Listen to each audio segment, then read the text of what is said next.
Thời điểm này, thị trường hoa Tết đã bước vào giai đoạn cao điểm. Tại xã Vĩnh Bình, tỉnh Đồng Tháp, nông dân trồng hoa cũng đang tất bật bán hoa cho các thương lái đến thu mua, phục vụ thị trường Tết. Hoa Tết được trồng tập trung tại cống N8, ấp Thành Yên, xã Vĩnh Bình, với tổng diện tích hơn 1,5 hectare, gồm các loại hoa truyền thống như vạn thọ, cúc với đa dạng về chủng loại, màu sắc. Theo bà con trồng hoa cho biết, giá nhiều loại hoa Tết năm nay vẫn giữ ở mức ổn định so với cùng kỳ năm trước.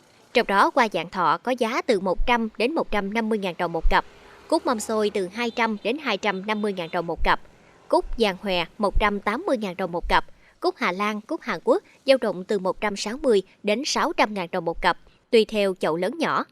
Hàng năm, làng hoa Thành Yên, xã Vĩnh Bình cung ứng ra thị trường hàng chục ngàn chậu hoa Tết các loại. Nghề trồng hoa Tết truyền thống đã giúp nông dân nâng cao thu nhập, phát triển kinh tế.